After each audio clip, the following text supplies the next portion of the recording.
감사합니다. 오늘도 주의 이름으로 여러분들을 사랑하고 또 주의 이름으로 여러분들을 축복합니다.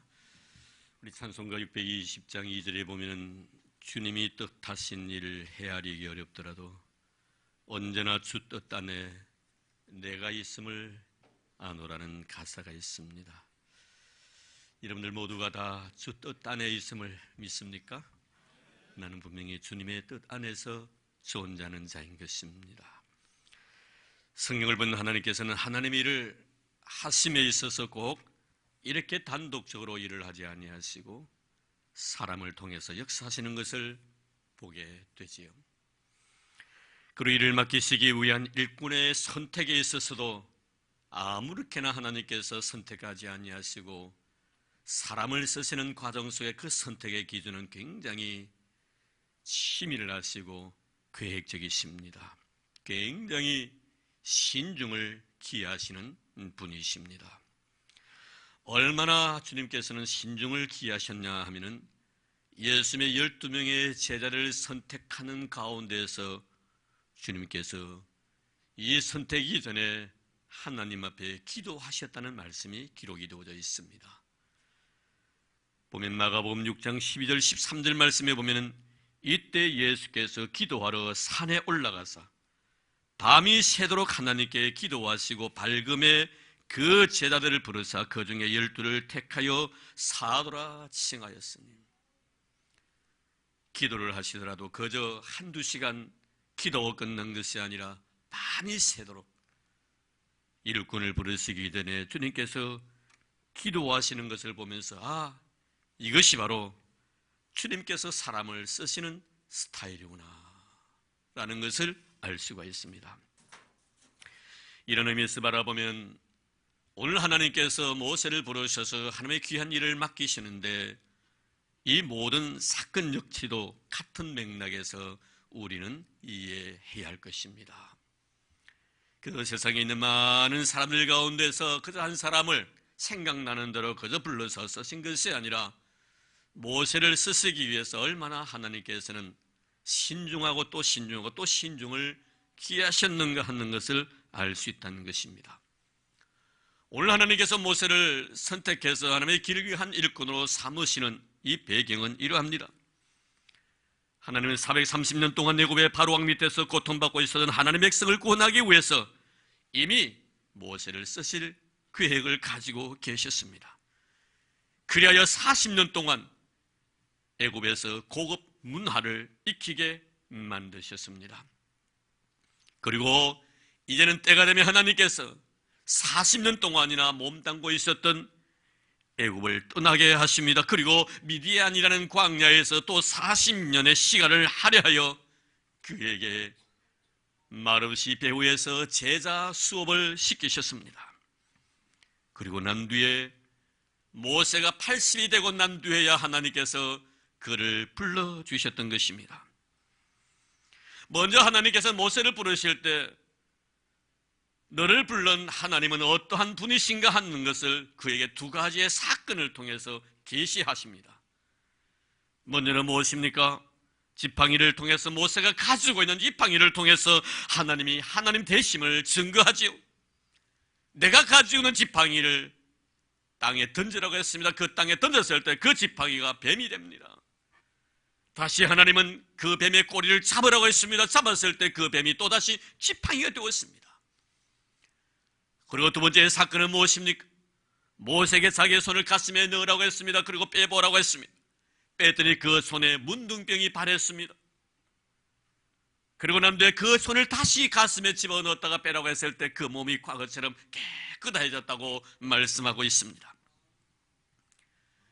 이것을 통해서 하나님은 나는 하나님이라는 존재는 무엇을 통해서라도 누구를 통해서라도 내가 하고자 원하는 일을 할 수 있는 능력을 가지신 분이심을 증명해 주신 것입니다. 그런데 모세의 반응은 자신의 현재의 상황을 고려해 볼 때 자신은 하나님의 일을 할 만큼의 어떤 자격을 갖고 있지 않다면서 자신의 혀의 우둔함을 이유로 하나님의 거룩한 요구를 거절합니다. 그러다 다시 하나님은 모세에게 요구합니다. 그 요구의 내용을 보면 모세, 너는 내가 어떠한 일을 내게 맡길지라도 너는 그 일을 할 수 있을 정도로 모든 준비를 내가 다 준비해 놓고 난 뒤에 너를 부르시는 하나님이야 라는 것을 말씀을 통해서 증명합니다. 누가 사람이 입을 지었느냐? 누가 말 못하는 자나 못 듣는 자나 눈 맑은 자나 맹인이 되게 하였느냐? 나 여호와가 아니냐? 여호와 하나님께 입도 지으시고 여호와 하나님의 귀도 지으시고 눈도 밝게 해주시기도 하시고 밝은 눈을 어둡게도 만들 수 있는 능력을 가지신 분, 귀를 지으신 분이, 입을 지으신 분이 바로 나 여호와. 하나님의 절대적인 능력을 모세에게 말씀합니다. 그러면 사실은 말씀이 이제 가라고 합니다. 그리고 내가 너의 입과 함께 있어서 네가 해야 할 말을 내가 가르치겠다고 말씀하십니다. 우리는 하나님의 거룩한 절대적인 요구 앞에서 거부하고 있는 모세를 보면서 하나님의 기준과 사람의 기준이 분명히 차이가 있다는 것을 깨닫게 됩니다. 먼저 모세가 하나님의 요구에 거절하게 된 가장 큰 이유는 무엇입니까? 그것은 하나님 일을 위해서는 어떠한 외적인 조건을 갖추어야 되지 않겠냐는 것입니다. 그래서 한 공동체의 리더가 되기 위해서는 언변이 있어야 되겠다는 것입니다. 설득력이 있어야 되겠다는 겁니다. 가만을 줄 수 있는 사람이 되어야 되겠다는 것입니다. 그래서 말의 중요성을 내 겁니다. 그래서 나는 언변이 부족하고 내 혀가 뻣뻣하기 때문에 이 소심 많은 무리들을 이끌 만큼의 그런 자격을 갖지 않는 자이기 때문에 나는 외적인 조건으로 인하여 주님의 거룩한 부르심에 미달된 자라고 말을 합니다. 그런데 하나님 입장은 다릅니다. 나는 이미 너의 부족함을 다 알고 있다는 것입니다. 그리고 너의 부족함을 다 채워줄 준비를 미연에 다 하고 있다는 것입니다. 그것이 바로 내 형 아론을 내가 너를 위하여 준비해 두었다고 말씀합니다. 그러니 아무 말 하지 말고 나의 요구에 그대로 순종하라는 것입니다. 그래서 여러분, 하나님께서는 하나님의 거룩한 일을 함에 있어서 하나님은 나의 능력으로 일하는 것을 원하지 않습니다. 하나님은 하나님 일을 맡기실 때 사람의 능력이 아니라 하나님의 철저한 능력에 의지하기를 원하시는 분이 우리 하나님이시라는 것을 우리에게 말씀해 주고 있습니다.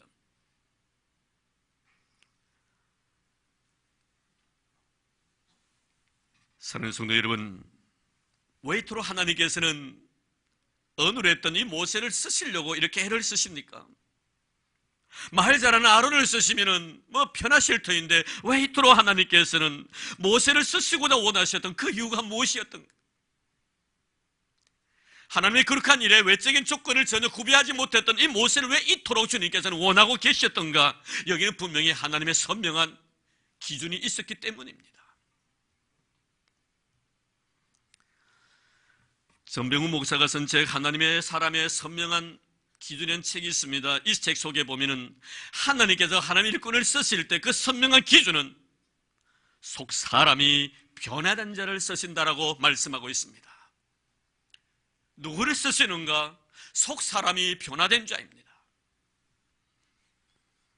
이것은 모세를 두고 한 말인 동시에 또한 성경이 우리에게 요구하는 귀한 하나님의 진리의 말씀인 것입니다. 요한복음에 예수님께서 12명의 제자를 먼저 선택하시고 나신 뒤에 제일 첫 사역을 가나 혼인잔치집에서 시작을 합니다.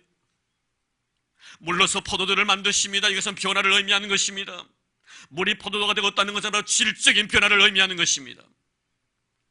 오늘 하나님께서는 제일 먼저 우리에게 요구하시는 것은 질적인 변화입니다. 그러면 하나님은 우리에게 질적인 요구만 요구하시는가? 그렇지 않습니다. 질적인 요구를 우리에게 요구하시는 동시에 또한 우리에게 양적인 변화도 요구하고 계신다는 것을 성경을 통해 우리에게 입증해 주고 있습니다. 그것이 바로 요한복음 6장에 보면 오병이어의 사건을 통하여 5,000명을 먹이시고 12광주를 남게 하십니다. 이건 질적인 변화가 아니라 양적인 변화를 의미하는 것입니다. 예수의 은혜로 인하여 그 영혼이 변화되고 그런 자의 삶의 모습들은 내가 예수를 구주로 인정하고 고백할 뿐만 아니라 내 인생의 삶 속에서 양적인 변화들이 일어난다는 것입니다. 그것이 바로 언어의 변화이며 행동의 변화이며 내 마음의 변화인 것입니다. 예수님을 만나고 난 뒤에 새로워진 사람들의 삶의 풍요로워지는 모습들을 바라보십시오. 삶의 지경이 넓어집니다. 생각하는 범위도 아주 넓어지고 이해하는 정도 더 깊어집니다. 마음가짐도 한층 더 여유로워집니다. 작은 상처도 쉽게 웃음으로 넘길 수 있는 넉넉함을 마음에 소유하게 됩니다. 누가 나에게 싫은 소리 할 적 그러느니 하고 그냥 지나가버린 그런 인생의 여유로움이 마음에 묻어납니다. 행동하는 반경이 넓어지지요. 사랑하는 범주가 넓어진다 이 말입니다. 즉 원수까지도 사랑이 되어진다는 겁니다. 이것은 뭡니까? 양적인 변화를 의미하는 것입니다. 질적인 변화, 내가 예수를 주로 고백하고 난 뒤에 내 자신의 영적인 세계가 열리고 난 뒤에는 내게 주어지는 많은 주위 환경과 여건들, 내가 사는 삶의 영역 속에서 얼마나 많은 변화들이 일어납니까? 그래서 그전에는 나에게 아무런 도움이 되지 못했던 사람들도 하나님 나에게 붙여주십니다. 내 입술에 감동을 줍니다. 다시 모세에게 초점을 한번 맞춰보겠습니다. 모세가 40세 혈기 등등하여 사람을 고의로 죽입니다. 이 사건으로 인해서 그는 광야의 무법자가 됩니다. 아니, 광야의 무법자가 아니라 어찌 보면 떠돌이 인생이 되어버립니다. 하지만 중요한 것은 우리가 영적 의미에서 모세가 40이 되고 난 뒤에 80세까지의 과정 속에서 이것은 단순히 미디안 광야에서 허송세월만 보낸 것은 결코 아니라는 것입니다. 그럼 무엇으로 이것을 증명할 수 있습니까? 그것은 지금 거룩하신 하나님의 부르심 앞에서 저는 하나님 당신 자신의 거룩한 부르심 앞에 감당할 수 있는 능력을 가진 자가 아니란 자기 부인의 고백 속에서 나타납니다. 하나님의 노를 살 정도로 완벽하게 나는 나약해져 있고 아무것도 할 수 없는 무능한 존재라는 것을 하나님 앞에 고백하고 있는 그 고백을 통해서 광야 40년의 세월은 결코 모세에게 헛된 세월이 아니었다는 것을 입증하고 있습니다. 어찌 보면은 인간이나 목에서는 초라하게까지 느껴집니다. 지금까지 모세 그는 지난 40년 동안 애굽에서 큰 소리 떵떵 쳤습니다. 하늘 높은 줄 모르고 날뛰는 사람이었습니다. 나에게는 불가능이 없다고 큰 소리 쳤던 사람입니다. 절대인 권력을 막 휘둘렀던 그런 사람이었습니다. 그런 그가 지금 하나님 앞에서 움츠리고 있다는 것입니다. 뿐만 아닙니다. 하나님 앞에서 뿐만 아닙니다. 사람 앞에서도 마찬가지입니다. 나중에 이런 민수기 12장 3절 말씀을 한번 보십시오. 모세 온유함이 지면에서 가장 성하더라.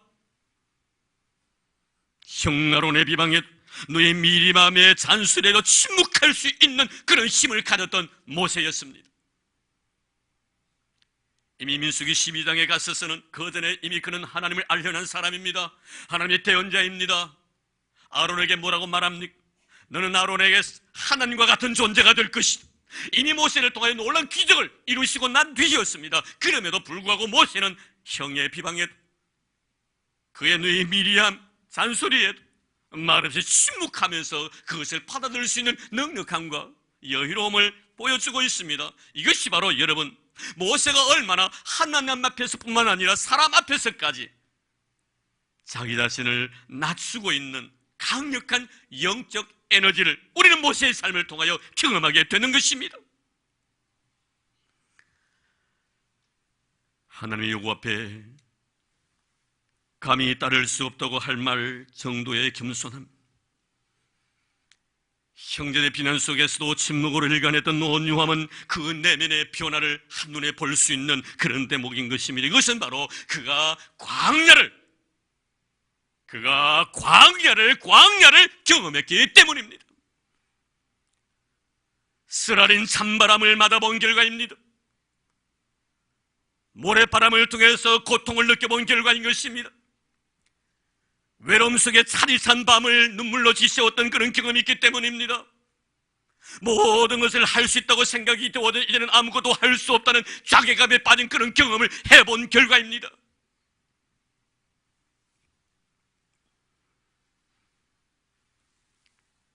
광야는 우리를 더 겸손한 사람으로, 그리고 더 온유한 사람으로 변화시키는 하나님의 은혜의 한 방편이라는 것을 우리는 기억해야 할 것입니다. 그는 광야에서 자신의 모든 것을 버리는 연습을 합니다. 과거에 자신은 바로의 아들로서, 바로 공주의 아들로서 살아왔던 화려한 생활에서 이제 벗어난 작업을 하나하나 하기 시작합니다. 마음속에 잠재되어 있던 엘리트 의식을 다 지워버리기 시작합니다. 지금 하나님이 이 작업을 위해서 모세를 광야에 내보내신 것입니다. 나를 버리는 작업을 위해서 말입니다. 왜 우리에게 모난 바람을 맞게 하게 합니까? 왜 거친 세월 속에서 아파하게 만드는 그런 시간을 나에게 허용하십니까? 나를 버리게 하기 위한 하나님의 거룩한 의도이며 나에 대한 계획이며 나에 대한 설계라는 것을 잊지 마십시오. 하나님 앞에 쓰임받기 위해서는 하나님 앞에 쓰임받기 이전까지의 모든 삶을 내가 철저하게 버리지 아니하는 한 하나님 앞에 쓰임받을 수 없다는 것이 바로 성경의 우리에 대한 가르침입니다. 그래서 D.L. 무디는 모세 120세를 세등문합니다. 애고에서의 40년, 미디안 광야에서의 40년, 하나님의 부르심을 받아 비스가 산 꼭대기에서 죽기까지의 40년 이스라엘 백성을 이끌어 나가서 그 40년 세 부류를 나눕니다. 무디는 이렇게 정의를 내립니다. 애고에서 엘리트 의식을 가지고 화려하게 왕궁 생활했던 그 40년은 나는 대단한 존재라는 것을 알았던 그런 40년, 스스로 대단한 존재로 인정했던 그런 시절이 바로 왕궁에서 40년이라고 말합니다. 그러나 광야 40년의 세월을 통하여 자신은 아무것도 아니라는 것을 깨달았던 40년이라고 합니다. 그리고 마지막 80에서 120세까지는 아무것도 아닌 나를 하나님께서 들어서신다면 위대한 일을 할 수 있다는 사실을 깨달은 것이 바로 마지막 80에서 120년의 세월이었다라고 무디는 말합니다. 지금 중요한 것은 모세에게 있어서 오늘 우리에게 주시는 메시지가 무엇입니까? 모세 그를 하나님께서 쓰시겠다고 하는 것. 하나님께서 모세를 쓰시겠다는 것. 다른 누가 나를 쓰시겠다는 것이 아니라 하나님께 직접 모세를 쓰시겠다는 것.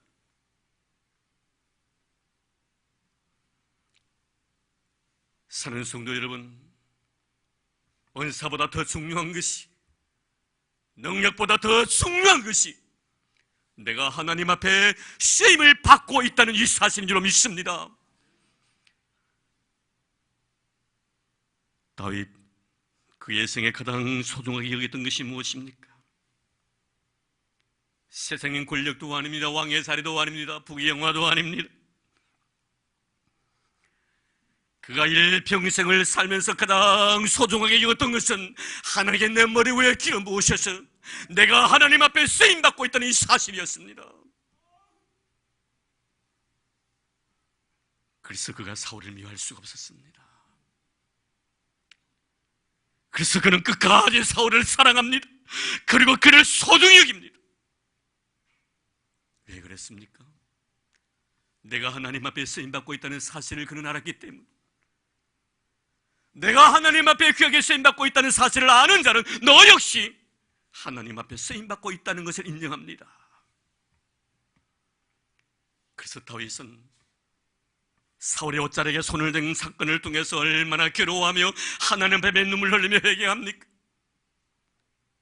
그만큼 다윗은 자기 자신의 머리 위에 하나님의 기름 부으심의 이 사건 자체를 소중히 여겼기 때문이었습니다. 그래서 사울의 머리 위에도 기름 부으신 하나님을 생각했기 때문입니다.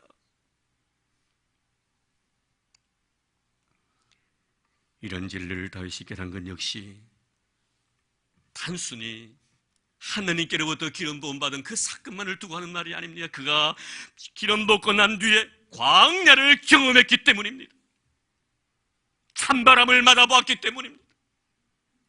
눈물 흘리면서 빵의 맛을 보았기 때문입니다.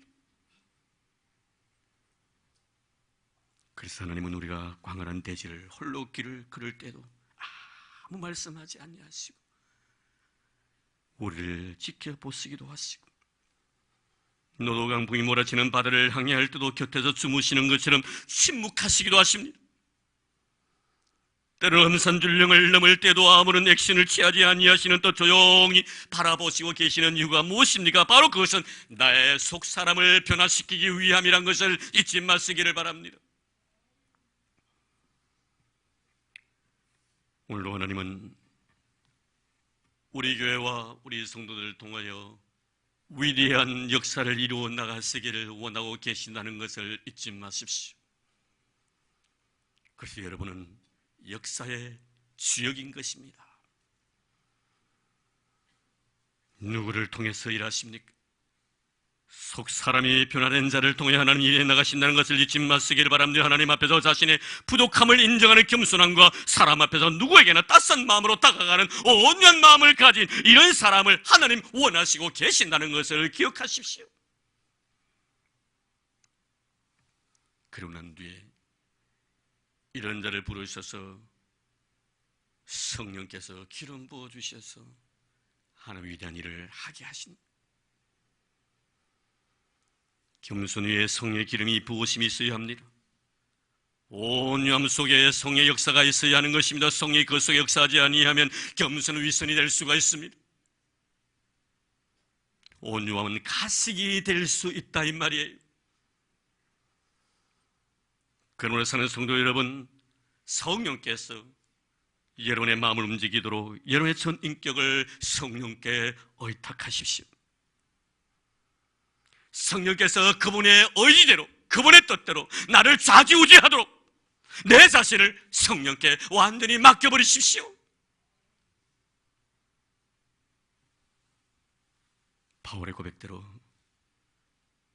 이제 내가 사는 것이 아니라 내 안에 있는 예수 그리스도로 말미암아 사는 자가 되십시오.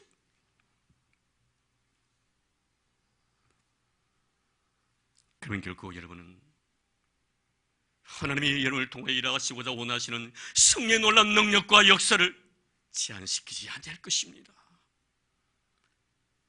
성령의 능력이 제한받지 않도록 하십시오. 마음과 여러분을 만지도록 허용하십시오. 이런 인생의 삶을 그분의 의지대로 이끌도록 나를 완전히 그분께 의탁하는 여러분 되기를 주의 이름으로 축복합니다. 성령은 그래서 깨끗한 영입니다. 거룩한 영입니다. 우리의 마음이 더러우면 하나님은 결코 내 손을 잡고 일하지 않는다는 것을 아셔야 합니다. 내 마음이 교만하거나 내가 세상의 것으로 인해 더럽혀져 있을 때는 결국 하나님께서 나에 대해서 손을 넣어버리십니다. 그래서 바울은 하나님의 영에 대해서 큰 집에는 금으로 만든 그릇도 있고 은으로 만든 그릇도 있고 나무와 실로서 만든 그릇이 있지만 어떤 그릇이든지 자기 자신을 깨끗게만 하면 주인의 쓰시기에 합당한 그릇이 된다고 말씀하고 있습니다. 자기 자신을 깨끗게만 하면 내 마음속에 내 자가 없어야 됩니다. 나의 열심도 버려야 합니다. 나의 교만함과 나의 거만함도 다 버려야 됩니다. 내가 할 수 있다는 그런 욕망들도 다 버려야 합니다. 그것이 바로 깨끗한 그릇입니다. 저는 여러분들이 모세처럼 귀하게 쓰임받는 믿음의 일꾼들이 다 되기를 바랍니다. 그러기 위해서는 거룩함을 사모하십시오. 저는 오늘 정장로님께 기도하시면서 오늘 기도 내용이 제 설교와 너무나 흡사한 기도 요소들이 많았었습니다. 오늘 제가 여러분께 말씀을 드리고 싶은 것은 바로 이 거룩함입니다. 오늘 성령 기도하실 때 거룩함에 대한 기도를 해주셨습니다. 그리고 하나님의 쓰시기에 합당함에 대해서도 기도해 주셨습니다. 거룩함을 쫓아 행하십시오. 구별된 삶을 사는 여러분들 되기를 바랍니다. 여러분의 생각도 그리스도인 다음에 생각이 되어야 합니다. 내 마음도 그리스도인 다음에 마음이 되어야 합니다. 행동도 마찬가지입니다. 하나님 지금도 우리에게 이것을 원하시고 계십니다. 그리스도인 다음의 생각과 그리스도인 다음의 언어 생활과 그리스도인 다음의 행동입니다. 이것을 하나님께서는 우리에게 원하시고 계십니다.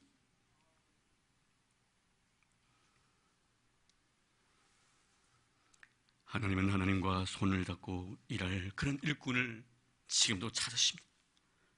그 일꾼이 바로 여러분들 이 길을 주의로 축복합니다. 그 일꾼이 바로 우리 순교회의 길을 주의 이름으로 축복하고 바랍니다. 그럼 우리가 거룩한 삶을 위해서 어떻게 해야 될 것인가? 이 거룩을 위해서, 하나님의 쓰시기 합당한 그릇이 되기 위해서, 속사람이 새로워지는 이런 삶을 살기 위해서 우리는 어떻게 해야 되는가? 바울은 분명히 디모데전서 4장 5절 말씀에 말씀과 기도로 거룩하여 지민이라. 말씀을 사모하십시오. 기도에 여러분의 시간을 투자하십시오. 말씀과 기도를 통하여서 거룩해진다라고 말씀해 주고 있습니다. 그렇습니다. 예수 그리스도의 살아생전의 모든 삶의 모습을 바라보십시오. 이 세상 계실 때 그분의 말씀이 스쳐 지나가는 곳곳마다 노란 거룩한 역사가 일어났습니다. 병든 자가 깨끗하게 나음을 얻게 되고 성령 밖에 사람이 성령 안에서 주를 찬송하는 사람으로 바뀌어지게 됩니다. 사마리아인을 보십시오. 막달라 마리아를 보십시오. 예수님 12제자를 보십시오. 다 말씀에 붙인 자들의 삶의 변화들입니다. 하나님의 말씀을 사모하십시오. 사도는 우리에게 이렇게 권면합니다. 신령한 저절을 사모하라고 말합니다. 늘 마음속에 주의 말씀을 사모하는 여러분들 되기를 바랍니다. 하나님의 거룩한 말씀이 여러분 심령 속에 부딪히기를 바랍니다. 그 말씀이 여러분의 죄를 갖다 책망하기를 바랍니다. 그 말씀이 여러분의 잘못된 것을 지적하기를 바랍니다. 그리고 그 말씀 앞에 겸허하게 내 자신을 낮추십시오. 그럴 때 하나님은 여러분의 영혼을 거룩하게 변화시켜 나가실 것입니다. 거룩함이라는 것은 내 노력에 의해서 이루어지는 것이 아닙니다. 성령께서 나를 만져주셔야만이 가능하다는 것을 잊지 마십시오. 이것이 바로 기독교의 진리입니다. 인간의 노력에 의해서 거룩해지는 것이 아니라 그분이 나를 거룩하게 만드셔야만이 내가 거룩해진다는 것을 놓치지 마십시오. 사도 바울은 데살로니가전서에 보면 데살로니가 교회를 이렇게 칭찬합니다. 이러므로 우리가 하나님께 끊임없이 감사하면 너희가 우리에게 들은 바 하나님의 말씀을 받을 때 사람의 말로 받지 아니하고 하나님의 말씀으로 받으리.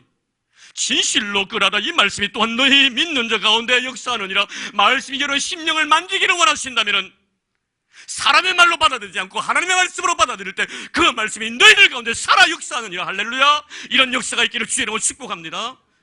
하나님의 거룩한 말씀 앞에서 내 자신을 낮추고 그 말씀을 말씀으로 받아들일 때 그 말씀을 통해 우리는 거룩하게 변화된다는 것을 말씀해 주고 있는 것입니다. 그리고 기도입니다. 기도는 영혼을 아주 맑게 해줍니다. 하나님은 해맑은 영혼을 사랑하십니다. 그리고 그 영혼을 통해서 일하시는 분이 우리 하나님 아버지십니다. 기도는 영혼을 부유하게 만듭니다. 그래서 기도하는 사람은 화를 잘 안 내요. 화를 내더라도 해를 넘기지 않습니다.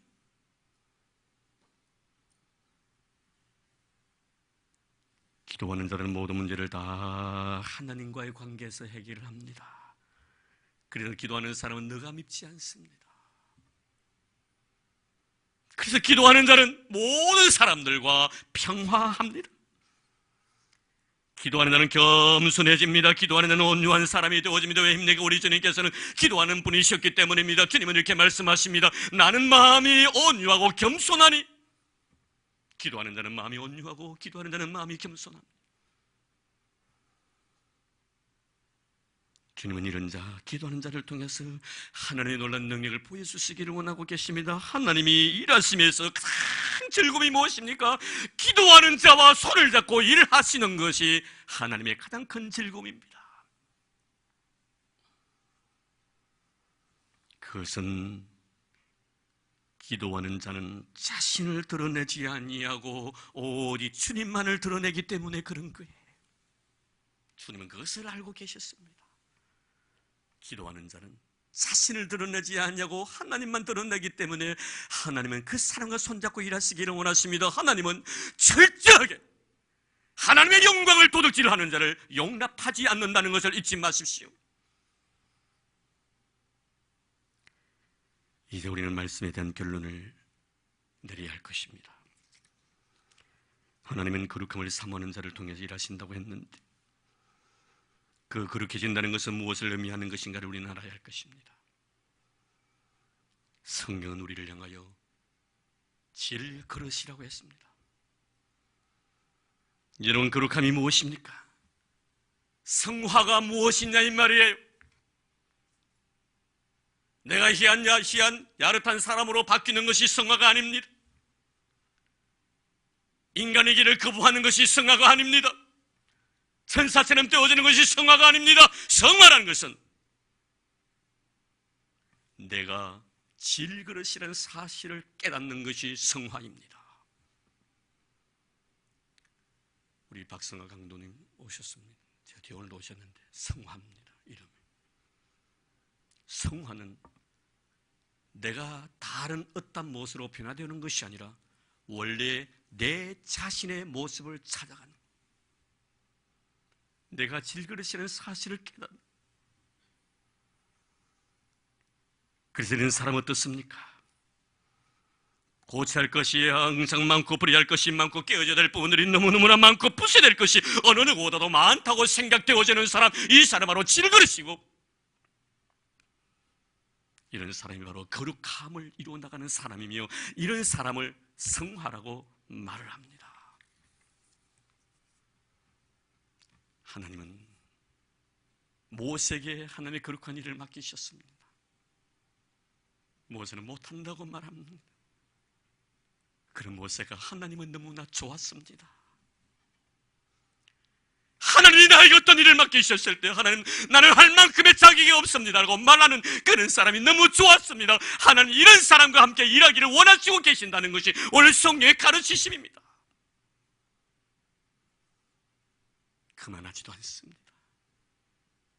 자신을 내세우려고도 하지 않습니다. 누구의 요구입니까? 하나님의 거룩한 요구입니다. 얼마나 자랑스럽습니까? 영광스러운 일입니까? 하지만 모세는 뭐라고 말합니까? 나는 할 수 없다고 말합니다. 왜? 내가 질그릇인 것을 알고 있기 때문. 어느 누구보다도 부족한 점이 많다는 것을 내가 인정하고 있기 때문, 어느 누구보다 못난 부분이 내가 많다는 것을 내가 인정하고 있기 때문에 나는 하나님이 일을 맡겨주셨지만 그 일을 감당할 수 있는 능력이 나에게 없습니다. 모세야, 그렇게 말한 네가 내가 너무나 좋구나. 왜 할 수 없다고 말하는데 하나님은 할 수 없다고 말하는 이 모세가 이렇게 매력을 느낍니까? 모세는 거룩함의 의미를 알았기 때문입니다.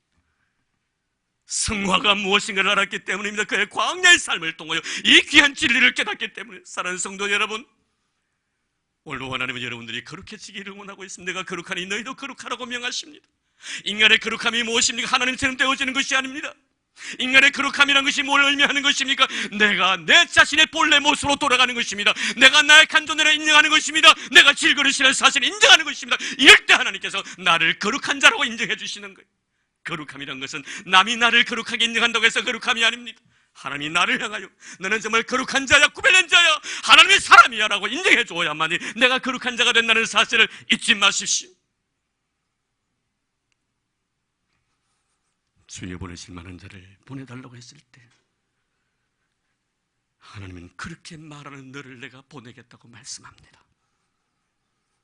성령에 의해서 속사람이 변화되었기 때문입니다. 오늘도 하나님은 저와 여러분들에게, 우리 교회에게 속사람이 변화되기를 원하고 있습니다. 거룩한 자가 되기를 원하고 있습니다. 내가 질그릇이라는 사실을 인정하기를 원하고 있습니다. 어느 누구보다도 부족하고, 어느 누구보다도 허물이 많고, 어느 누구보다 깨어져야 할 부분들이 많고, 어느 누구보다 부서져야 될 부분들이 너무나 많은 내 자신을 인정할 때 하나님은 그런 자를 쓰십니다. 오늘도 그런 여러분 되어서 하나님 앞에 거룩하게 쓰임받는 우리 울산성교회 교우들이 다 되기를 주의 이름으로 축복합니다. 하나님 감사합니다. 주의 보내실 만한 자를 보내달라고 하나님의 거룩한 요구 앞에 거부할 수밖에 없었던 모세. 하나님은 그런 모세가 너무 좋았습니다. 그래서 그에게 능력도 주셨고 은혜도 베풀어 주셨습니다. 그런 하나님 앞에 자기 자신이 질그릇 인생이라는 것을 알고 있었기 때문입니다. 광야의 삶을 통해서 우리에게도 주님 이런 은혜를 주옵소서. 내 자신의 자리를 이탈하지 않게 하소서. 나의 원래의 모습을 되찾아가게 하여 주옵소서. 내가 질그릇이라고 하나님 앞에 인정하게 하옵소서. 그럴 때 하나님께서 모세를 쓰셨던 것처럼 우리를 써주실 줄로 믿습니다. 내가 하나님 앞에 쓰임받는 것보다 더 귀한 것은 없을 것입니다. 바라건대 주님, 우리 성도, 우리 교회 주님 앞에 귀하게 쓰임받는 깨끗한 믿음의 그릇들이 되도록 축복해 주옵소서. 이제 헌금을 위하여 기도드립니다. 여러분의 물질, 여러분의 신앙의 고백이 되기를 바랍니다. 하나님, 주신 은혜 너무나 고마워서 귀한 것 주님 앞에 드리렵니다. 주님 싫다 마옵시고 기쁜 마음으로 흠양해 주시기를 원합니다. 정성을 드립니다. 마음을 드립니다. 내 생명을 주님 앞에 드리옵니다. 10의 1조와 함께, 감사 예물과 함께, 성교 예물과 함께, 미랄의 헌금과 함께, 일천번제와 함께, 건축 헌금과 함께 하나님 앞에 귀한 예물 쏟아부으니 우리 하나님 이들의 드림이 과거의 두렵더니 되게 하시고 이들의 바침이 마리아의 고가 향유가 되게 하여 주옵소서. 하나님의 마음에 감동이 있는 물질이 되어서 드림으로 인하여 하나님 앞에 더 많은 복을 받아 누리는 우리 교회, 우리 성도들이 되도록 축복해 주옵소서. 오늘 우리에게 드릴 수 있는 주신 예수님 이름으로 감사하며 기도드리옵나이다. 아멘.